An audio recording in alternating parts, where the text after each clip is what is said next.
extraordinarias. Se supone que uno encuentra al responsable, valora el daño, sanciona y hace reparación. Eso no funciona siempre así, pero es el deber ser.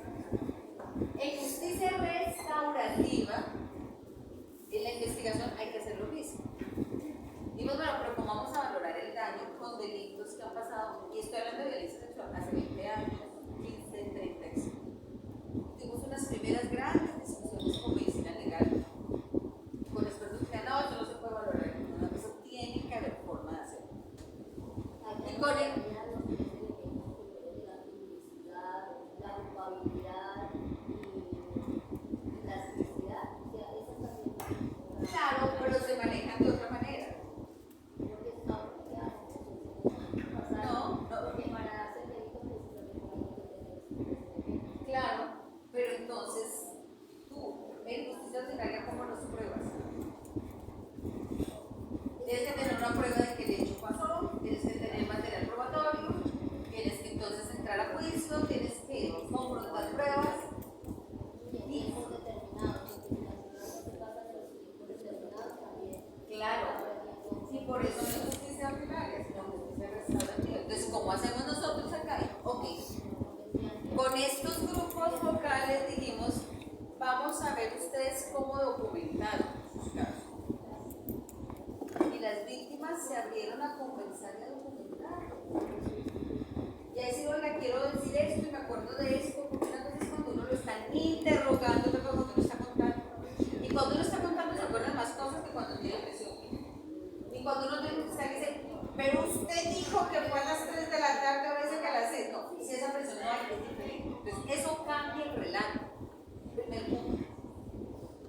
Pero segundo, si estamos con centralidad de las víctimas y con restauración, etc., ¿quién es la que más sabe de cómo le afectó un hecho? Pues bueno, listo. Entonces, la primera valoración del daño la vamos a hacer con ustedes. Y empezamos a ensayar con estos grupos. Cuénteme cuál fue el daño físico. Vaya a ese momento y dígame qué pasó en su cuerpo. Entonces, no, es que me acuerdo que me cortaron, no sé qué, perfecto. Y empezamos a establecer categorías. Bueno, y en lo emocional, y en sus actos sexuales, porque ¿qué pasó en ese momento? Y esto sí lo cogimos del doctor Dennis. Dijimos, bueno, ahí, digamos que un daño que en justicia restaurativa se debe trabajar de una forma diferente. Y uno es, ¿qué ocasionó el delito en concreto?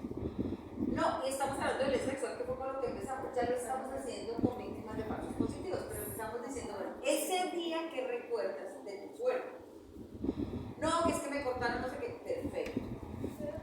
Ese día que recuerdas de lo que sentiste, y dijimos, tenemos que identificar las consecuencias de las actas.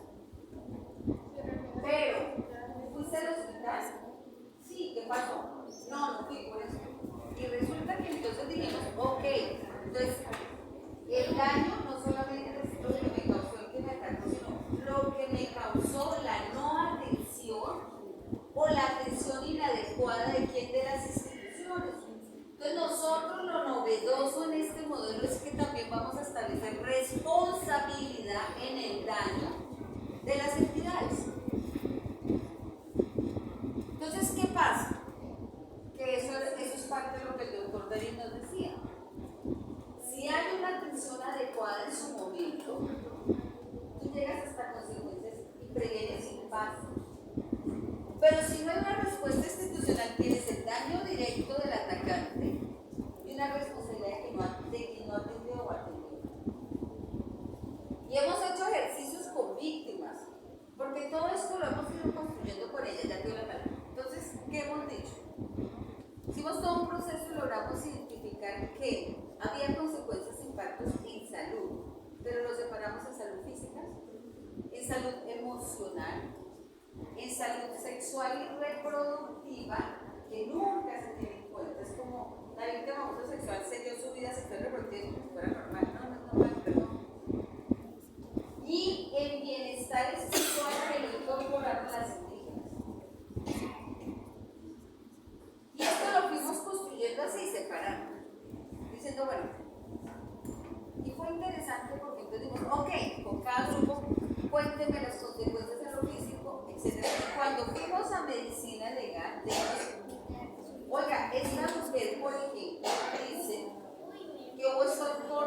etcétera, etcétera. Entonces, esa primera valoración de la víctima se la entregamos al perito y, oh sorpresa, los niños tienen toda la razón, encontramos las cicatrices que ella menciona. Hicimos la valoración psicológica y efectivamente lo que ella siente que le produjo se define como trauma, no sé qué, le digo, entonces, si la víctima es la primera fuente, hace la primera identificación y de eso parto yo, lo puedo comprobar. Porque ¿qué es lo que pasa en medicina legal? Cuando una víctima, y eso es lo que explica con la ley 1719 que hicimos con la víctima, como el estigma es que la víctima se lo está inventando, cuando la víctima la examinan en medicina legal, lo que quieren es mostrar que está inventándose. Es decir, hay una desconfianza en la víctima. Y por eso, a pesar de que la ley 1719 obliga a que se le entregue el dictamen pericial, no lo hace. Es que es la injusticia testimonial y por eso en la ley, ¿cuál es el artículo de la ley 1719? El artículo 13 de la ley 1719 de 2014 que hicimos con las víctimas de violencia sexual dice que toda autoridad está obligada a entregar copia de cualquier diligencia que haga la víctima, incluido el dictamen de medicina legal. Y no lo entrega. Y esa es obligación por ley. Y lo hemos dicho, se lo decimos a las víctimas que tienen que pedir esa copia. Porque es una valoración del daño que sufrió su cuerpo. O sea, ¿cómo así que usted no lo tiene? Pues tienen que exigirlo, por ley es obligación. ¿Ven lo que les digo de tener agendas concretas? La ley dice que si no la tienen conocer ustedes. E ir y decir, aquí dice artículo 13, me entrega la copia. No es si usted quiere. No es como decía una vez un funcionario en la cosa cuando le hablamos de la ley, dijo, doctora, esta ley aquí no pegó. No, no es una marca de plata, es una ley. No es si pega o no, es obligación. No, eso nos dijo, que esa ley no pega. Espérate, ya, voy a darle la palabra a ella y ya doy la palabra. Dale.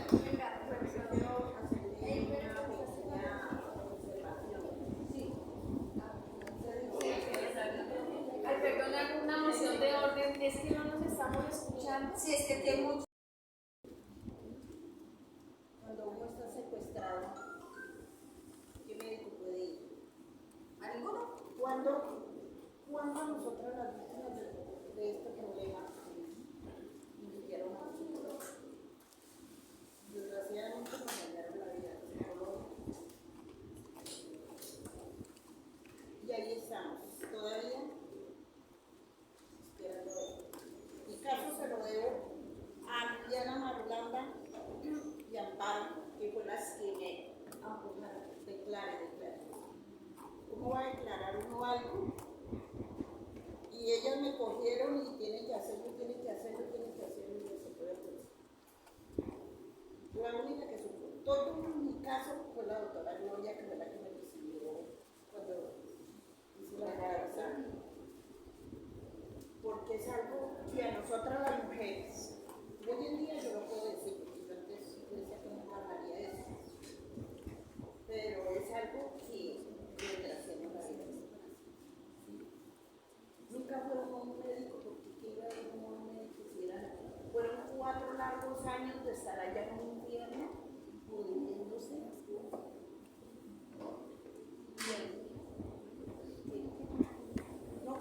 No pueden continuar la vida como era antes, porque la desaparición forzada, que fue mi caso, la desaparición de mi hijo, ya me secuestraron, ya el abuso de mi tiempo, de los 4 años, y esperando que, porque la verdad, yo no.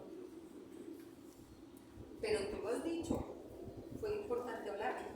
Sí, demasiado, fue importante hablar porque eso es una carga que de pronto hay muchas mujeres que tienen eso acá. Y eso es un peso al cual es difícil uno decir, yo lo pensaba cuando yo hablaba con esta mujer, es cierto que no, ¿verdad? Porque no es fácil ir a decirle uno a otro, porque a mí me violaron, divertido, fue hermoso, fue, porque como dice Paulina, venga, mijita, que eso no le va a doler. Ella lo dice, sí, lo aprendí de ella. solamente uno que lo vivió. Pero bueno, entonces, eso que tú dices fue importante hablar, pero te aseguro que con la metodología que estamos desarrollando de valoración del daño, yo ahora les voy a decir qué encontramos. Es posible, así no haya sido el médico, mostrar qué pasó y qué impacto tuvo. Ese es el reto que hemos tenido y eso es lo que hemos estado trabajando 5 años.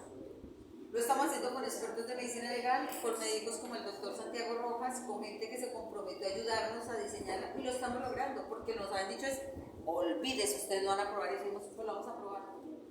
Y nos metimos mano a mano con las víctimas, decir, están dispuestas y estos grupos focales han sido muy chéveres porque nos han enseñado, han dicho, listo, prueben con nosotras. Y alguna de ellas sale llorando y dice, no, pues, quiero volverlo así, sí, pero cambie esto. Y nos han entrenado. Y por eso ahora tenemos seguridad de decir, estamos documentando así, estamos investigando así. Y lo que tú dices es cierto, cuando yo documentaba una zona indígena, me vio tan triste, me dijo, ahí le dejo la nevera que yo venía cargando, cárguela ahora usted. Porque no crean que para quienes trabajamos no se vuelve también un peso y un dolor grandísimo. Y por eso este delito tiene que aparecer explícitamente en todos los planes con propuestas. Porque si no, seguimos. Que le dejaron. No, pero además porque el reto es que eso no siga pasando. O sea, hay que prevenir y hay que saber Lo que prevenir. está pasando en San José. Pero ahora paso a lo que hemos encontrado. Aquí te doy la palabra. ¿Tú por qué no ayudas a nada? Gracias. El año pasado, en el mes de febrero y abril, con la mesa municipal en la de Por favor, escuchemos. conseguimos una declaración para presentar. Miren, les quisiera, perdón.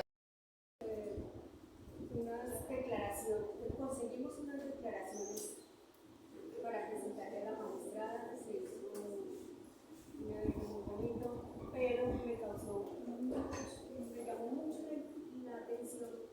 Yo presenté fueron 12 o 15 declaraciones que conseguí, y la mayoría fueron de niños que sufrieron la violencia, y que sí, que los padres declararon, pero a ellos nunca los han escuchado. Entonces me llamó mucho la atención cómo los niños contaban específicamente todo lo que les había pasado. Niños de 8 años, niños de 9 años, de 10 años, que me daban el testimonio de la declaración, y que tenían como eso guardado en ese corazón de que nunca los habían escuchado. Si escucharan a los papás, porque ellos declararon estar dentro del núcleo familiar cuando declararon, pero a los niños ya hoy adolescentes, ya mayores, nunca los han escuchado. Entonces, entre todas las cosas que encontré vinculados,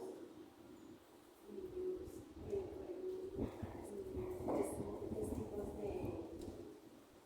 de asesinatos, bueno, de todo lo que puede pasar en eventos de violencia. Entonces yo me atreví a pedirle a las doctoras, ¿por qué no habían un caso de esos niños, de esas personas que nunca se han escuchado?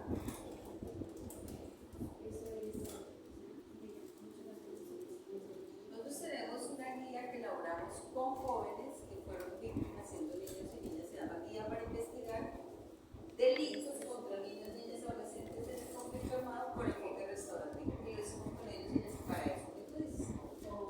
Pero además no solamente mirando el delito, sino qué condiciones de vulnerabilidad previas tenían para ser víctimas de reclutamiento de violencia sexual, etc. Porque viene también una responsabilidad